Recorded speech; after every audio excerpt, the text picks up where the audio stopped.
레위기 19장 말씀 보겠습니다. 레위기 19장 32절 말씀입니다.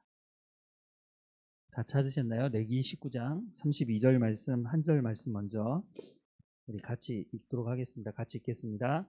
너는 샘머리 앞에서 일어서고 노인의 얼굴을 공경하며 내 하나님을 경외하라. 나는 여호와니라. 아멘. 네, 어려운 말씀 하나도 없죠. 샘머리 앞에서 너는 어떻게 하라고요? 일어서고 노인의 얼굴을 공경하라고 말씀합니다. 사람이라면 이 말씀이 어떤 말씀인지 모르는 사람은 없을 거라고 생각이 들어요. 제가 학생 때 버스를 타면 학생들 가방이 무겁잖아요. 요즘은 학교에 사물함도 있고 그래서 뭐 책도 놔두고 다니고 그러지만 여기 계신 분들이 학교 다닐 때는 다 책을 다 들고 다녀야 됐잖아요. 뭐 고등학교 때나 이럴 때 보면 뭐 그냥 정말 어깨가 축 처질 정도로 무거운 책들을 다 가지고 갔다가 또 오고 그래야 되니까 그렇게 다녔는데 버스를 타면 을에 앉아있는 사람들이 학생들이 이렇게 무거운 가방을 메고 있으면 제가 들어드릴까요? 이렇게 해가지고 참 많이 받아줬는데 요즘에는 뭐 가방이 가벼워서 그런지도 모르겠지만 또 가방이 워낙 비싼 명품 백이어서 그런지 모르겠지만 이렇게 가방 받아주는 사람이 거의 없는 것 같아요. 그게 좋다 안 좋다 뭐 이렇게 얘기하기는 그렇지만 그런 모습이 오늘 우리한테는 좀 어떻게 보면 낯설어지지 않았나 하는 생각을 해보게 되기도 하고요. 요즘에는 아예 지정 좌석이 있잖아요. 노인들이 앉는 좌석. 그래서 이제 전철도 타면 전철에 경로석이라고 따로 되어 있잖아요. 그래서 거기는 을에 그냥 젊은 사람들은 이제는 하도 이제 방송에서도 많이 얘기해서 그런지 모르겠지만 을에 안 앉으려고 하기도 하고 또 이제 심지어는 임산부들을 위한 좌석이 있잖아요. 임산부들이 앉는 좌석에 남자들이 괜히 앉아 있으면 눈치 보이기도 하고 처음에는 그러지 않았거든요. 그게 잘 되지 않을 때는요. 누구든지 앉고 뭐 내가 아는데 누가 뭐라 그래. 이렇게 됐는데 방송에서 자꾸 얘기하다 보니까 이제 그런 것도 조금씩 지켜지고 있는 것 같아 보이기는 해요. 근데 요즘 젊은 사람들 보면 어떤 생각이 드시나요? 다 젊으시지만 더 젊은 사람들 20대, 10대 이런 아이들 보면 어떤 생각이 드세요? 참 버릇이 없다 이런 얘기들을 가끔씩 듣습니다. 근데 이게 어제 오늘 얘기는 아닙니다. 진짜인지 모르겠는데요. 옛날에 몇천 년 전에 동굴에 기록되어 있는 이렇게 글을 뭐 제가 확인 안 해봐서 모르겠지만 뭐 설교할 때도 간혹하다가 예화로 쓰시는 분들도 계시는데 수천 년 전에 동굴에 기록되어 있는 그 문구를 뭐 해석을 했나 본데요. 요즘 젊은 것들 싸가지가 없다. 그랬을 것 같아요. 그때나 지금이나. 그런데 지금 이 시대는 더 그게 심각하지 않은가 생각을 해보게 됩니다. 우리가 뉴스나 이런 걸 통해서 간혹 보지만 저도 실제적으로 이제 그런 모습들을 보기도 했는데요. 정말 젊은 사람이 머리가 정말 희끗희끗한 노인 누가 봐도 저분은 정말 나이가 많이 드신 분이다 이런 분에게도 정말 욕을 하고 반말을 하고 근데 이렇게 보면은 큰 문제도 아닌데 그런 것에 대해서 공경한다고 하는 말 자체를 꺼낼 수 없는 그런 사건들 또 우리 주변에서도 사실 그런 일들을 많이 보게 됩니다. 내가 화났다는 이유로 뭐 상대방에 대해서 상대방의 나이와 관계없이 공경하고 배려하는 마음이 전혀 없이 그렇게 공격해 되는 모습을 사실 어렵지 않게 보게 되거든요. 근데 오늘 본문에서 뭐라고 말씀하시냐면 너는 샘머리 앞에서 일어서고 노인의 얼굴을 공경하라고 말해요. 요즘은 쌍둥이도 세대 차이가 있다고 얘기하잖아요. 세대 차이가 있죠.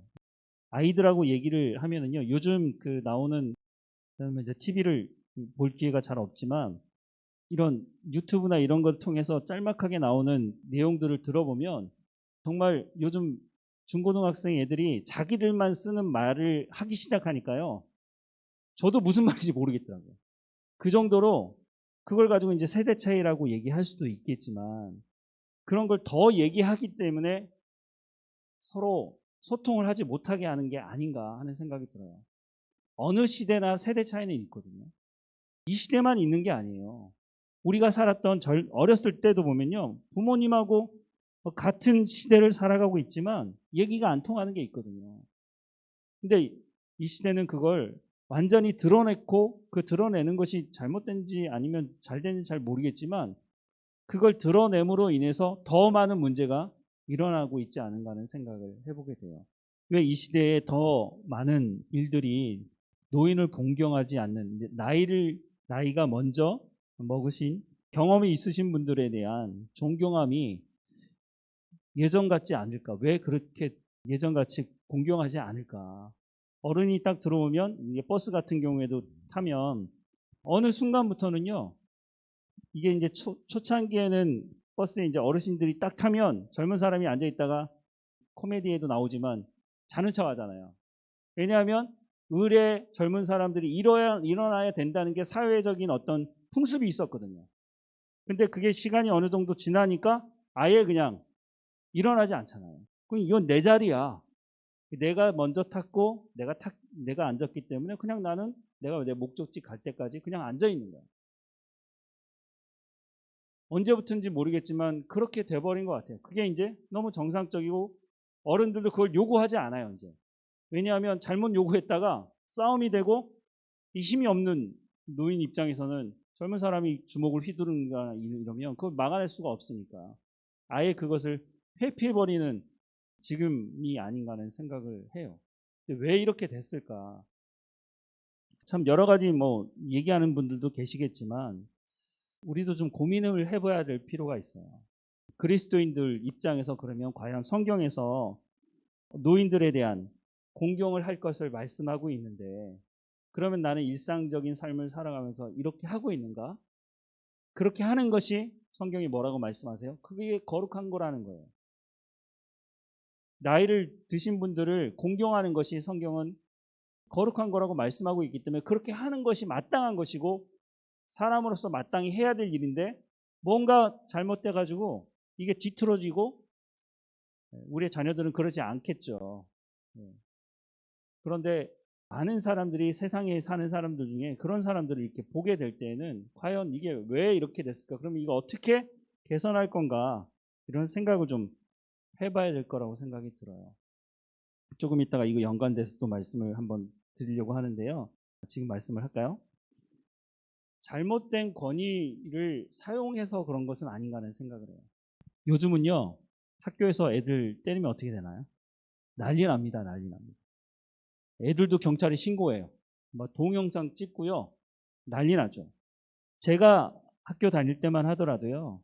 선생님이 체벌하는 것에 대해서 부모님이 뭐라고 하시는 분이 거의 없었어요. 애가 학교에서 맞았는데 그걸 항의하기 위해서 부모가 학교를 찾아오는 일은 제가 졸업할 때까지 고등학교 졸업할 때까지 한 번도 본 적이 없는 것 같아요. 그런데 이제 저도 모범생처럼 이렇게 산 것 같지만 저도 맞은 적이 있거든요. 근데 너무 황당하게 맞는 경우들이 있어요.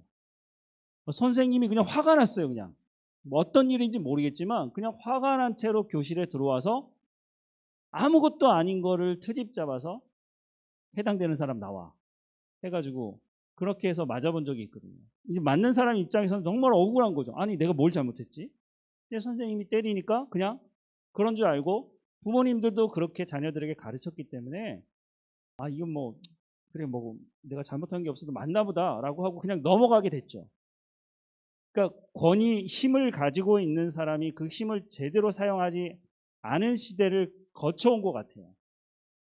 이거 비단 학교뿐만 아니라 사회 전반적으로 힘을 가지고 있는 사람들이 그 힘을 제대로 사용하지 않는 밑에서 살던 사람들이 이제는 시간이 지나서 그 힘을 가지게 되는 그 시대의 그 세대 사람들이 된 거죠. 그렇게 맞고 자랐던 학생들이 선생님을 이제 대할 수 있는 부모가 되었을 때 저도 그런 생각이 들지만 내 아이가 뭔가 잘못해서 선생님에게 체벌을 당했다. 그것에 대해서는 뭐 아무 말 하지 않겠지만 그런데 이건 객관적으로 합리적으로 따져봐도 아니 이거는 애가 잘못한 게 아닌데 라고 생각이 들면 이제는 학교를 찾아가서 왜 무슨 이유 때문에 어떤 것 때문에 이렇게 되었는지를 따져보고 그것에 대해서 항의하고 그런 시대가 되어버린 것 같아요. 그러니까 권위를 가지고 있을 때 그 권위를 선생님들이 잘 사용했다면 많은 사람들이 선생님들에 대해서 존경했겠죠. 지금도 여전히 그럴 거라고 생각이 들어요. 몇 년 전에 영국에서 아주 폭동이 일어났잖아요. 난리가 났었죠, 뭐. 근데 나중에 이렇게 조사를 해보니까 정말 문제 학생들이나 문제가 있는 젊은 사람들이 그리고 폭동을 일으키고 뭐 이렇게 가게에 들어가서 물건을 훔쳐나오고 이런 줄 알았더니 전혀 그렇지 않은 정상적인 가정에서 살고 있던 애들까지 그런 일들을 하는 걸 보면서 영국 사회가 큰 고민에 빠졌죠. 이거 어떻게 된 일이냐, 이거. 그러면서 영국 사회 안에 야, 이 학교에서 체벌을 하지 않았기 때문에 이런 것이다 하는 얘기가 나와서 실제적으로 지금 체벌을 하고 있는지 모르겠지만 근데 우리는 이제 그 반대편으로 가고 있잖아요. 절대 아이들에게 손을 대면 안 된다. 뭐가 맞는지는 모르겠지만 어쨌든 권위를 가지고 있을 때 그 권위를 제대로 사용하지 못했기 때문에 그걸 제대로 사용하지 못한 게 아니라 자기의 이익을 위해서 사용한 거죠. 자기 감정을 가지고 사용한 것이고. 그래서 지금 이 사회가 이렇게 혼란을 겪고 있는 건 아닌가 하는 생각을 해보게 돼요. 참 어려운 문제입니다. 쉬운 문제는 아니지만 하지만 분명한 건 성경에서 뭐라고 말씀하고 있느냐 하면 일단은 노인에 대해서 공경하라고 성경은 말씀하고 있어요. 우리보다 먼저 앞서간 사람들에 대한 우리가 이렇게 많은 것을 누리고 먹고 살고 있는 중요한 것 중에 하나는 우리 부모님 세대, 우리 부모님의 부모님 세대가 자기들이 먹지 않고 자기들이 고생하면서 일구었던 것 위에서 또 다른 것들을 일구어냈기 때문에 우리가 지금 이 시대를 이렇게 부유하게 살아가고 있는 것도 맞는 것 아니겠습니까? 지금 내가 잘 먹고 잘 살고 나만 잘 먹고 잘 살면 된다고 하는 식으로 생각한다면 오늘 본문의 말씀을 귀담아 듣지 않게 되겠죠. 그래서 우리가 다시 한번 교회 안에서도 나이 드신 분들에 대한 공경하는 마음, 근데 이게 너무나 당연한 것이지만 또 한편으로 하나님께서 말씀하시는 거룩이라고 하는 것에 대해서 우리가 기억을 할 필요가 있다고 생각이 좀 듭니다.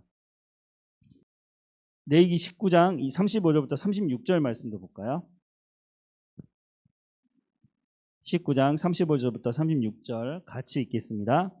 너희는 재판할 때나 길이나 무게나 양을 잴 때 불의를 행하지 말고 공평한 저울과 공평한 추와 공평한 에바와 공평한 흰을 사용하라.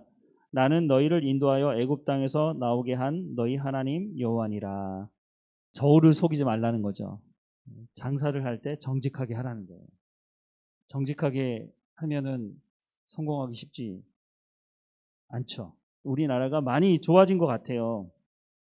제가 옛날에 자료를 찾아보니까 2013년도에 OECD 국가가 34개국인데 그 34개국 중에 우리나라 부패 지수가 어느 정도 되느냐 그런 걸 조사를 하는데 2013년도에는요 34개국 중에 27위였어요. 상당히 낮죠.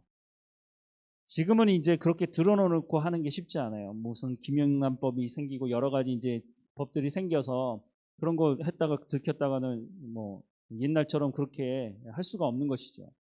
어렸을 때 TV를 보면서 아직도 기억이 남는데요. 고속도로인데 고속도로에 경찰이 차를 세워뒀는데 차에서 이렇게 손이 이렇게 나오는데 지폐가 있는 거죠. 그 손에 달려 있는 거죠. 그래서 경찰이 그것을 딱 받아들고 챙겨서 가는 그게 이제 찍힌 거죠. 그게 이제 저녁 뉴스에 나온 장면이 지금도 생각이 나요. 너무 공공연하게 그런 일들이 있었죠.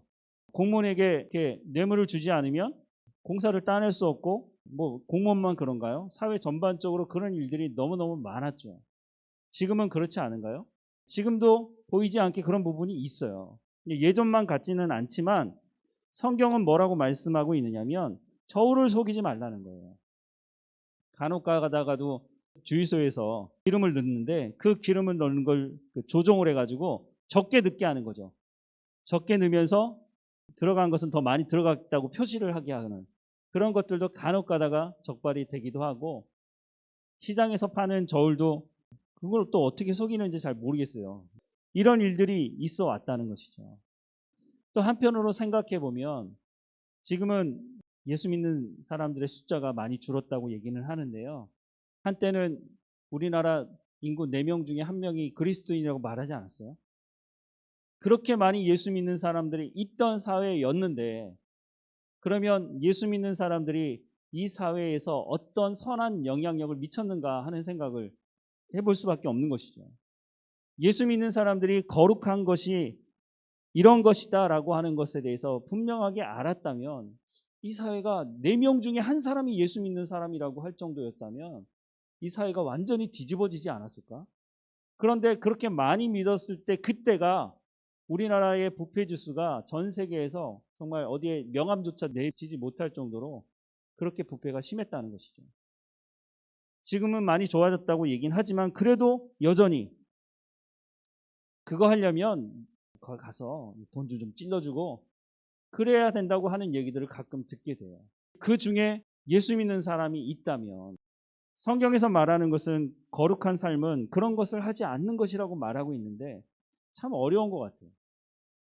하나님께서 우리 가운데 요구하시는 것은 정직하게 하라는 거예요. 공평한 저울을 사용하라는 거예요. 참 어렵습니다. 그리스도인으로 산다는 게 참 어려워요. 근데 이렇게 사는 것이 바로 거룩한 거라고 하나님께서 말씀하시니까 참 어렵지만 이것이 바로 사람이 살아가는 길이라고 우리 가운데 말씀해 주고 있는 거거든요. 마지막으로 11번째 음식물에 관련된 건데요. 이건 레위기 11장에 나오는 말씀입니다.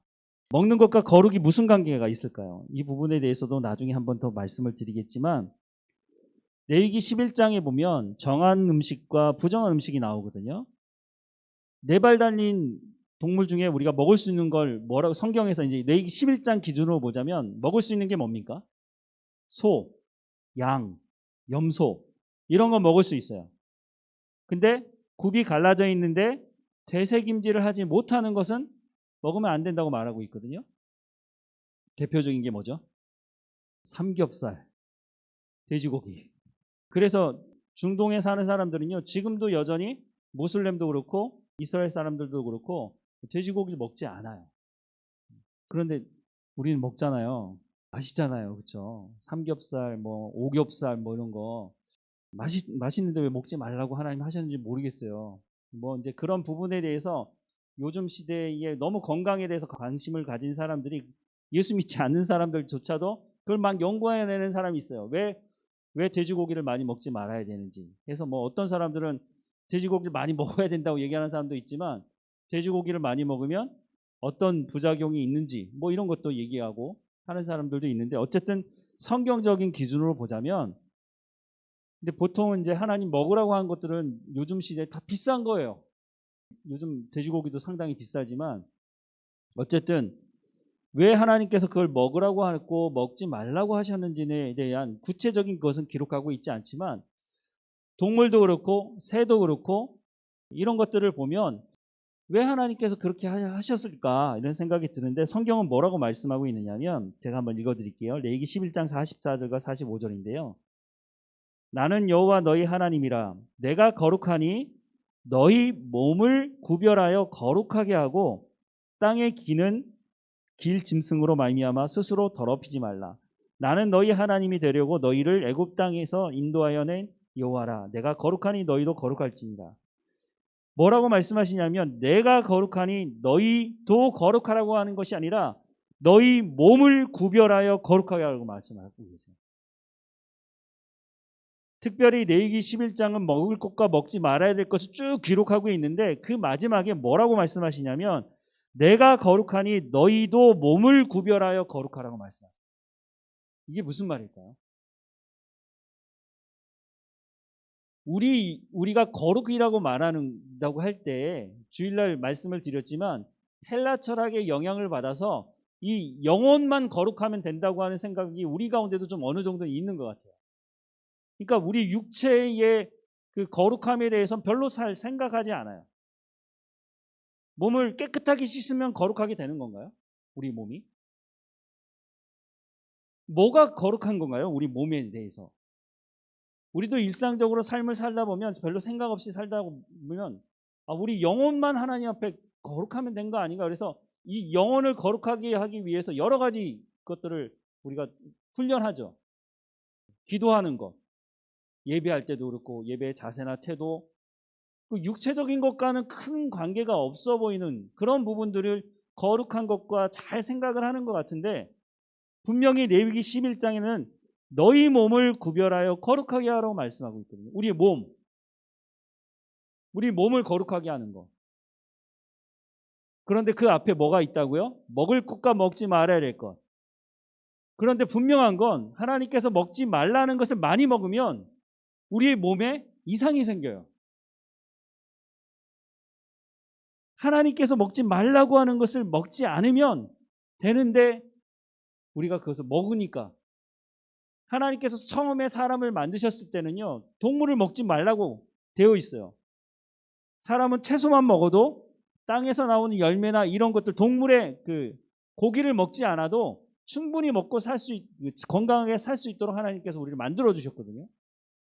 근데 홍수 난 이후에는 홍수 나고 나서 먹을 게 없잖아요. 농사를 지는데 농사 씨 심었다고 바로 먹을 수 있는 것도 아니고. 홍수가 난 이후에 먹을 게 없기 때문에 하나님께서 육식을 허락하시는데 그 육식도 레위기 11장의 기준으로 보면 제한이 있어요. 어느 정도는 먹어도 되지만 어느 것은 먹지 말라는 거예요. 근데 대체적으로 먹지 말라는 것들은요, 먹이 사슬로 보면요, 상위에 있는 상층에 위치한 것들이에요. 그러니까 밑에서 채소나 이런 것들을 먹고 그걸 조그만 쥐나 이런 것들을 먹으면 거기에 또 다른 것들을 먹고 쭉 올라가게 되는데 가장 위에 있는 게 누구예요? 사람이거든요. 사람 못 먹는 게 없어요. 별의별 다 먹어요. 근데 밑에서부터 그런 어떤 지금 요즘 얘기를 하자면 환경 호르몬에 대한 문제가 많이 심각한데 그런 것들이 밑에서 쭉 올라와서 다 모든 집중돼서 어디게 왔느냐면 사람한테 와요. 그것들을 계속해서 사람들이 섭취하면 사람이 어떻게 되겠어요? 사람이 병드는 거예요. 내가 병들면 어떻게 되나요? 아무것도 할 수가 없어요. 하나님이 나에게 맡겨진 사명이나 아무것도 어떤 것들을 아무것도 할 수 없다고 말하는 건 좀 힘들지. 기도는 할 수 있으니까. 근데 정말 육체가 몸이 힘들게 되면 기도도 제대로 할 수 있나요? 우리의 몸을 건강하게 유지하는 것, 그것이 거룩과 관계가 있다는 거예요. 어떻게 하면 내가 건강할 수 있을까? 그게 욕심이 아니라 하나님께서 우리의 몸을 구별하라고 하는 것은 우리의 육체도 건강하게 지키라고 말씀하시는 거예요. 근데 그게 하나님의 거룩과 관계가 있다는 거예요. 몸을 자꾸 움직이고 활동을 하고 운동을 해야 건강을 유지할 수 있는데 그러지 않고 그냥 계속 사무실에 앉아 있으니까 어떻게 보면 어떤 면에 있어서는 제가 거룩을 잘 실천하고 있지 않은 부분이 있는 거죠. 이 말씀을 볼 때마다 또 움직여야지. 오늘도 더 걸어야지. 이게 거룩과 관계가 없다고 말하는 것이 아니라 하나님 그게 거룩하고 관계가 있다는 거예요. 내 몸을 건강하게 유지하는 것. 규칙적인 생활을 하고 내 몸을 망가뜨리지 않는 것. 근데 거기에 가장 중요한 몸을 건강하게 하는데 가장 중요한 것 중에 하나가 뭐냐면 먹는 거거든요. 우리가 어떤 것을 먹고 마시느냐에 따라서 우리의 몸이 그것을 축적해서 에너지로 만들고 그것이 잘못된 것이 들어오면 몸이 탈이 나잖아요. 그건 거룩과 관계없다는 거예요.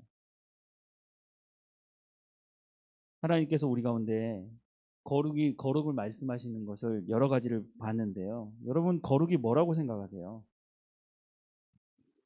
레위기 19장만 보더라도요. 다 보지 못했지만 첫 번째 봤던 게 부모를 경외하라는 것이었어요. 그게 거룩한 거라고요. 안식일, 우리로 얘기하자면 주일을 거룩하게 지키는 것, 하나님께 예배하는 날을 지켜서 예배하는 것, 그게 뭐예요? 거룩한 거라고 말씀하고 있어요. 화목제 제사를 드려서 이웃과 함께 더불어 먹고 나누고 구제하고 함께 나누는 삶, 이웃을 사랑하는 삶, 그게 거룩한 거라고 말씀하세요. 거짓말하지 않는 것, 이웃을 압제하지 않고 빼앗지 않는 것, 장애인에 대해서 배려하는 것, 공정한 재판을 하는데 가난한 사람이라고 편들지 말고 부자라고 편들지 말라는 거예요. 이웃이 잘못된 부분이 있으면 같이 신앙생활을 하면서 제대로 된 신앙생활을 하지 못하는 사람에게 너 왜 그렇게 하냐? 하나님 이렇게 말씀하셨는데 우리 같이 신앙생활하고 이렇게 하는 것이 맞는 것이다라고 하는 하나님 말씀을 전해주는 것. 원수를 갚지 않는 것. 동포를 원망하지 않는 것. 이웃을 사랑하는 것. 우상을 숭배하지 않는 것, 노인을 공경하고 상거래를 정직하게 하고 먹는 음식을 건강한 것을 내가 먹는 것. 하나님이 말씀하시는 거룩이 이런 거예요. 레위기 전체가 더 많은 것들을 거룩에 대해서 말씀하고 있지만 특별히 레위기 19장이 거룩의 핵심을 다루고 있다고 하는 여기에 거룩이 이런 거라고 말씀하고 있어요. 여러분 지금까지 말씀드린 이런 말씀들이 한 번도 해보지 않은 그런 말씀들인가요? 우리가 일상생활에서 살아가면서 겪게 되는 기본 상식적인 것을 하나님 얘기하고 있어요. 하나님이 우리 가운데 요구하시는 거룩은요 상식적인 거예요. 이미 우리가 들어왔던 것, 우리가 이미 배워왔던 것인데 그것이 맞다고 말씀해주고 있고 그렇게 삶을 살아가는 것이 맞다는 거예요. 근데 이 상식적인 것들을 우리가 살아가는 사회는 비상식적인 것으로 만들어내요. 노인을 공경하지 않아요. 나만 잘 먹고 잘 살면 된다고 생각해요. 어느 시대나 그랬죠. 하나님을 떠난 사람들의 특징들이 다 그래요. 이것들을 다 거부하고 자기 기준으로 자기의 생각대로 살아가는 사람들. 예전에도 그랬고 지금도 그렇고 앞으로도 그렇게 할 거예요. 그런데 하나님의 사람들은 이렇게 살아가는 것이 거룩하게 살아가는 것이라고 하나님께서 말씀해 주고 있어요. 그러면 우리가 이렇게 살아가야죠. 그게 거룩한 거예요. 우리가 하나님 앞에 예배하러 와서도 거룩해야 되지만 우리의 삶의 현장에서 거룩한 모습을 보여줘야 하는 것이에요. 어떻게 사람을 바꿀 수 있을까요? 사람 바꾸는 게 쉽지 않아요. 밥 사준다고 바꿔지나요? 사람을 바꾸는 가장 좋은 것은 내가 먼저 변하는 거예요. 너 바뀌어라, 너 그렇게 해라 말할 수도 있겠죠. 그런 자리에 있다면 그것을 또 말을 해야 되겠죠. 하지만 더 효과적인 것은 내가 그것을 보여주는 것이에요. 내가 부모를 경외하는 삶을 살고 내가 주일이 되면 하나님 앞에 예배하는 삶을 살고 내가 배려하는 곳에서는 배려하고 내가 장사를 하는 사람이라면 정직하게 장사하고 사람들이 옆에서 손가락질 할 거예요. 아, 저런 바보 같은 사람이냐. 저거 이렇게 속이 이렇게 하면은 더 많이 벌 텐데. 그런데 그렇게 손가락질하는 그 사람들도 뭐가 바른 건지 뭐가 틀린 건지 알아요. 그런데 더 많은 것을 얻기 위해서 잘못됐다는 건 알지만 그걸 고치지 않은 것 뿐이죠. 내가 그리스도인이라는 걸 그 사람이 알고 내가 정직하게 살아가는 것을 알고 내가 손해본다는 것도 그 사람이 알 거예요. 그 사람이 함부로 그 일들이 겹쳐지면 함부로 이제 손가락질 못합니다. 왜냐하면 그게 맞기 때문에. 사람이라면 이렇게 살아가는 거. 하나님께서 사람을 창조하셨기 때문에 불순종하고 하나님을 떠난 사람들도 어렴풋하게 그걸 알아요. 그래서 법도 만들고 그렇게 하지만 그러면서도 편법을 쓰고 여러 가지 방법들을 사용하지만 그럼에도 불구하고 그 사람들도 아니야 이렇게 살아가지 않는 것이 맞는데 그러니 그리스도인들에게 요구하는 거죠. 당신들은 그렇게 살면 되지 않습니까? 그리스도인들은 그렇게 살지 않을 때 오히려 손가락질하는 거죠. 왜 그 사람들이 우리한테 손가락질합니까? 자기들도 제대로 하지 못하면서 우리에게 본을 보여달라고 하는 것이에요. 어떤 면에서는 당신들은 우리와 같은 삶을 살아가면 안 되지 않습니까? 당신들이 정말 소망이 무엇인지를 좀 보여줘야 되는 거 아닙니까? 그래서 오히려 세상 사람들이 교회가 잘못했을 때 더 많은 질타를 하는 게 아닌가 하는 생각을 해요. 우리가 비난받을 때 기분 나쁘죠. 왜 우리 엄마는 그래? 우리가 우리한테만 얘기하는 거야. 저는 그런 기대가 있기 때문에 그래서 우리 가운데 그런 것을 요구하는 게 아닙니다. 그것을 표현하는 것이 비난으로 표현을 하는 것이죠. 하나님께서 우리 가운데 거룩하라고 말씀하십니다. 거룩이 하나님 말씀하시는 거룩이 뜬구름 잡는 얘기를 하시지 않아요. 하나님은. 우리가 거룩에 대해서 잘못 배워왔다면 레위기 말씀을 통해서 다시 한번 최소한 레위기 19장을 통해서라도 하나님께서 말씀하는 거룩이 이런 거라는 것 우리가 알았다면 상식을 지키는 게 그게 거룩이라는 것을 하나님 말씀하시는 것을 우리가 잘 우리의 삶을 통해서 이루어가기를 간절히 소망합니다. 함께 기도하겠습니다. 사랑하는 하나님, 오늘 우리에게 거룩이 무엇인지를 말씀하시는데 그 말씀에 귀를 기울이게 하시고 그 거룩함을 우리가 삶을 살아가는 현장에서 살아낼 수 있도록 우리 가운데 은혜를 허락해 주옵소서. 하나님, 이 좋은 것들을 허락해 주셨음에도 불구하고 우리의 욕심과 탐욕을 쫓아 삶으로 말미암아 하나님의 거룩함을 드러내지 못한 것들에 대한 하나님 앞에 용서를 구하오니 하나님 우리를 용서해 주시며 하나님 우리의 삶 가운데 말씀하신 이 말씀들을 가지고 지켜낼 수 있도록 성령의 충만함을 허락해 주옵소서. 거룩이 무엇인지를 말씀하시니 이 말씀 한마디 한마디를 우리의 마음에 새기게 하시며 우리가 거룩한 하나님의 백성이라고 하는 것을 증거하며 살아가는 삶이 될 수 있도록 은혜를 허락해 주옵소서. 깨닫게 하셨으니 우리의 삶의 현장에서 열매 맺을 수 있도록 우리의 삶을 주관하시고 인도해 주옵소서. 우리를 통해 그 거룩함을 드러내게 하시고 열매 맺게 하실 하나님을 찬양합니다. 우리를 인도하실 하나님께 감사하고 예수님의 이름으로 기도합니다. 아멘.